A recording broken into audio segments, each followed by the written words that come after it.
Assalamu alaikum. Урматтуу подписчиктер, урматтуу Ала Бука районунун тургундары.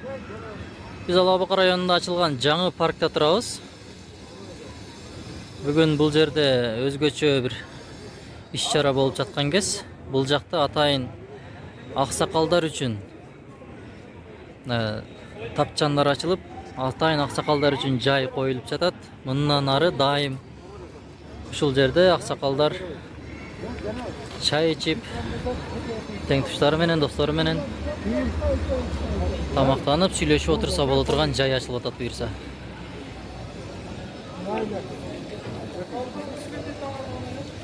Карысы бар, нырысы бар дегендей мына аксакалдарды сыйлап, бүгүн чайга чакырып отурушат.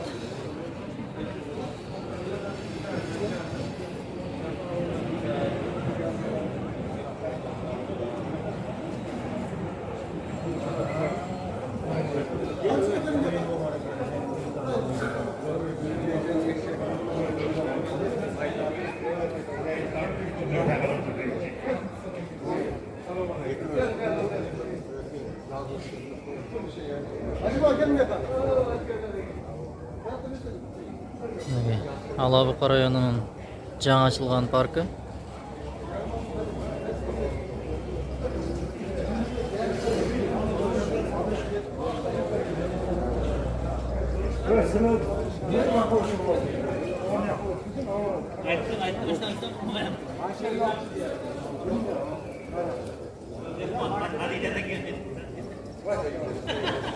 Бул жака паркка келип дагы өзүңүздөр дагы балдарыңыздарды алып келип ойнотуп кетсеңиздер болот.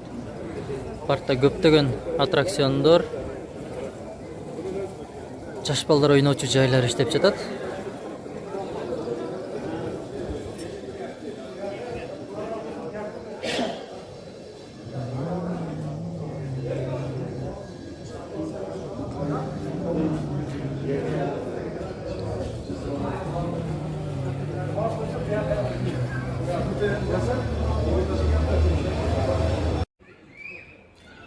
Туугандар, аксакалдарга аш тартылып, бүгүн дастаркан жайылып, конок болушту.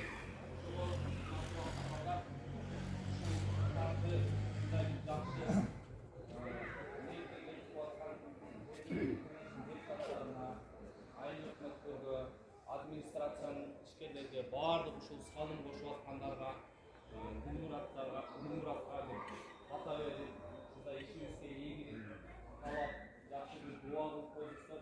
Биз дагы деле кыйналып, дагы деле ишти кыла беребиз.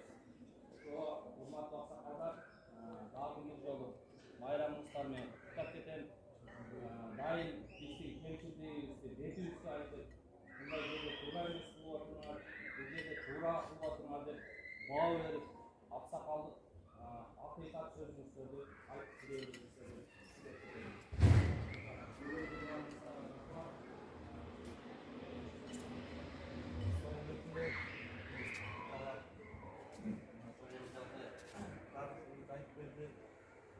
Жаңы келгенде ушул паркты тааныштырып, Ош областындагы эң чоң бир парктардын бири болгон деп тааныштырышты эле да. Анан буга чейинки историялары жана аз-маз бактардын кураганы, эми ортодогу баягы адамдык фактордун негизинде болгон иш-чаралар өкүндүрөт да. Бирок башталган иштин бүтөр күнү бар деп ушул күндөргө түшүп келип атат. Анан ошол баягы дальше парк кандай негизде болот, кандай негизде өнүгөт, кайсы жеринде эмне турат деген баягы долбоорлор келгенде ушу Гүлмураттын айтканы бар эле, ушул жерде бир аксакалдар үчүн бир жай уюштурсак деп атабыз. Бирок айткандай мына ошол өзүнүн тилегин ишке ашырып олтурат да, ушул жерди чечип берип. Анан мындай долбоорлор көп болуш керек. Себеби өзүңүздөр билесиздер, азыр райондо бир аз акча бар, өнүктүрүү фонддорунда. Бул парк кеткен акчаны эртең кайра ордун толтурчу жер. Себеби ушундай аттракциондор мына 1-июнда эң жакшы жери бул жерде аталар анан балдар үчүн болуп атат да, жакшы жер, эс алуучу жер. Эң бир ыйык жер деп айтсак болот да. Анан бул жер өзүн кайра айыл өкмөттү да, ушул салган ишкерлердин да акча каражатын эс алуу менен басына жетип берчү, акчасын кайра ордуна коюп берчү жери болот да. Бул бир эң жакшы долбоор да. Арты кайрылуу долбоор да. Булдан түшкөн акча менен айыл өкмөтү Кудай буйрса кийинки бир айыл ушул Ала Бука айыл өкмөтүнүн дагы бир маселелерин чечкенге жарайт деп ойлойбуз.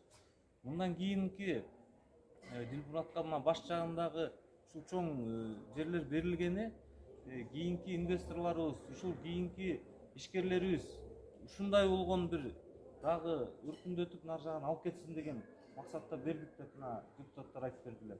Ошондой ишкерлерибиз келип ушу парк толугу менен 100% иштеп берсе, элибиздин эс алуусуна гана, силердин ден соолугуңуздарга, балдарыбыздын эс алуусуна гана баягы кызмат кылат деп ойлойбуз да. Мындай долбоорлор Кудай буйрса көп, эми дагы биз максат коюп атабыз. Ошо райондун ичинде мына азыр эле бир ачылыштан келип атабыз. Кечээ бир капсула салып келдик. Спорттук жана башка ушундай социалдык көптөгөн объектилер түшүп атат. Быйылкы жылы дагы бир максат коюп атабыз. Ушул каражаттардын бир 50%-ын ишканаларга, жумушчу орун түзгөнгө жумшайлы деп атабыз да, ар бир айыл өкмөттө да. Кудай буйрса азыр долбоорлорун даярдап баштадык. Эми жылдан баштап бир соц объектилерде жумшасак, жарым акчасын ушу жалаң бир өндүрүштөргө жумшасак деп ойлоп атабыз да. Мына Борбордук аянтты жаңы башташты, бул жак бүтөөрү менен. Борбордук аянттыда билесиздер, Нурмолдо атында чоң парк бар. Ошол жерде администрациянын астынан баштап ошол азыр эми жол асфальттанган болбосо калган кароосуз калып кетти да. Баягы Союздагы эски трибуна турат. Азыр кирсеңиздер эми биз уялабыз да сиздерденчи. Арасы кечиндеги балдардын бутулкасы менен туалет болуп кетиптир да. Эми ал жерди азыр депутаттар да караштырып атат. Биз да долбоорго архитекторлорго бердик. Ал жерди кичине ачып, мындай реконструкция кылганга сиздер да бир өзүңүздөрдүн оюңуздарды айтып, ал трибуна көптөгөн тарыхы бар трибуна. Сиздер билесиздер, мына кызматта иштеп жүргөн адамдар бар. Ошол кишилер бир туура көрсө, азыр эми жаңы эле сүйлөшүп атабыз камчык болуп. Баягы парад, трибуна дегендер өзүнүн функциясын жоготуп баратат да. Аларды алып ордуна бир балдарыбыз эс алчу, ал жерге да ушундай бир скамейкаларды коюп, гүлдөтүп, кичине ачып койбосок, анын арасы бир жаман иштерден арылчу да эмеспиз да. Ылдый жагын болсо, кайра эле ушул Дилмураттай болгон ишкерлер менен бирге ылдый жагына чейин бүт реконструкция кылып, баягы бассейн, фонтан турат, алардын баарын иш кылып, мындай аякты бир маданий парк кылалы деп ойлоп атабыз да. Искусство галереясын коюп, туристтерибиз келет, конокторубуз келет дегендей. Анан буйрса ал жак эми башталган туруп атат. Анан калганын дагы буйрса сиздер менен бирге күбө болуп турасыздар ар бир иш-чарага. Жалпыңыздарды эртеңки кирип келген 30 жылдык эгемендүүлүк майрамыбыз менен чын жүрөктөн куттуктайм. 30 жылдык тарыхыбызда кыргыз эли көптөгөн кыйынчылыктарга, көптөгөн оор мезгилге туш болдук. Тышкы душмандардан, ички душмандардан бул эгемендүүлүктү жоготом деген аракеттер болду. Мен ойлойм, жалгыз гана ушул кыргыз элинин биримдиги ынтымагы гана ушуну сактап келе атат да. Болбосо эмне деген чоң-чоң мамлекеттер жок болуп кетти. Жүздөгөн миллион калкы бар адамдар жүрөт азыркы күндө эгемендүүлүгүн ала албай. Бир мамлекетке же бир башка бир элдерге көз каранды болуп. Ушуну бир ата бабабыз кандай жол менен, кандай кан төгүмөн алып келсе, бизге ошол оңой жетип калды да просто. Ошону биз азыркы күндө өз деңгээлинде сезбей атабыз деп айтсам да болот да. Ушуну бир жоопкерчиликтүү карап, ушул эгемендүүлүгүбүздү өлкө сактап, бизге кандай өткөрүп берсеңиздер, биз келечек муунга мындан аркы бир гүлдөгөн мамлекетти Кудай буйрса өткөзүп беребиз деген үмүттөмүн да. Анан эми Дилмуратка айтарым, ишиңде ийгилик болсун өзүңдө. Ушул элиңе кызмат кылсаң, жумшаган акча каражатыңды 2 эселеп, 3 эселеп кайра кайтарып берсин.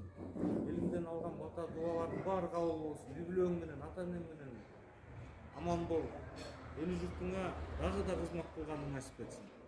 Рахмат. Андан бир бата берип коесуздарбы? Bir problem yıllarına gel. Demi koyduğu kısık olur, başka nesi olur degende.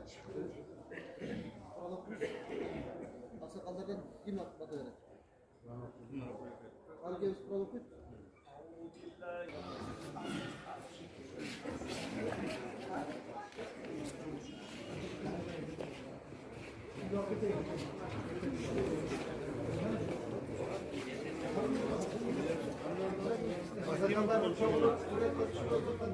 Мына туғандар. Bundan бұл жағына, бұл жер фонтан ішке түседі екен. Жана бұл жақ чайқана. Жана ақсақалдар үшін бұл жайда отыру жана чай içүү бекер екен туғандар. Өте жақсы сонун жаңылық, өте сонун ойлошуптур. Ақсақалдар неберелериңиздерди алып келип, бұл жақтарға ойнотуп, балдарыңыздар ойнап жатқанда, бұл жақта өзүңүздөр отырып, чай içип, кеңире салкында отурсаңыздар болот.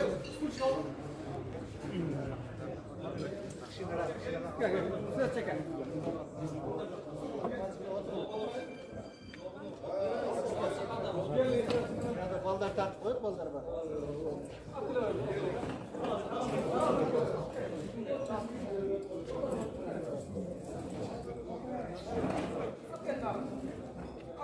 Murat geçin.